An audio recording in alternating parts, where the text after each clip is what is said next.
Hello, അങ്ങനെ കാത്തിരിപ്പിനൊടുവിൽ എമ്പുരാൻ എന്ന ചിത്രത്തിൻ്റെ ആദ്യ ഷോ ആരംഭിച്ചോ ഇല്ലയോ അതിൻ്റെ അപ്ഡേഷനാണ് ഇന്നൊരു വീഡിയോ ഭാഗത്ത്. വീഡിയോയിൽ മുൻപ് വീഡിയോ ലൈക്ക് ചെയ്യുക, ചാനൽ സബ്സ്ക്രൈബ് ചെയ്യാൻ വേണ്ടി ശ്രമിക്കുക.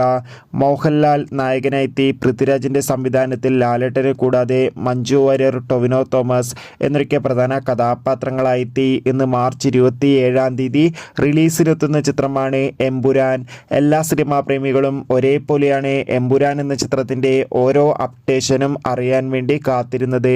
ചിത്രത്തിൻ്റെ ആദ്യ ഷോ എത്ര മണിക്കായിരിക്കും ആരംഭിക്കുക എന്ന് ഏവരുമേറെ ആകാംക്ഷയോടെ കാത്തിരിക്കുകയായിരുന്നു. ഇപ്പോൾ ഇതാ സമയം 6 മണിയായിരിക്കുകയാണ്. കേരളത്തിലെ വിവിധ തിയേറ്ററുകളിലും ഇപ്പോൾ ഇതാ എമ്പുരാൻ എന്ന ചിത്രത്തിൻ്റെ ആദ്യ ഫാൻ ഷോ ആരംഭിച്ചിട്ടുണ്ട്. എന്തായാലും കൂടുതൽ മണിക്കൂറുകൾക്കുള്ളിൽ തന്നെ ചിത്രത്തിൻ്റെ ആദ്യ റെസ്പോൺസ് നമുക്ക് ലഭിക്കുന്നതായിരിക്കും. ആ റെസ്പോൺസ് ഈ ഒരു ചാനലിലൂടെ നമ്മളോട് അപ്ലോഡ് ചെയ്തതായിരിക്കും. കാത്തിരിക്കാം കൂടുതൽ അപ്ഡേഷൻ അറിയാൻ വേണ്ടി. എത്ര പേരാണ് എമ്പുരാൻ എന്ന ചിത്രത്തിൻ്റെ റിലീസിന് വേണ്ടി കാത്തിരുന്നത് തീർച്ചയായും കമൻറ്റ് ബോക്സിൽ രേഖപ്പെടുത്തുക. Bye bye.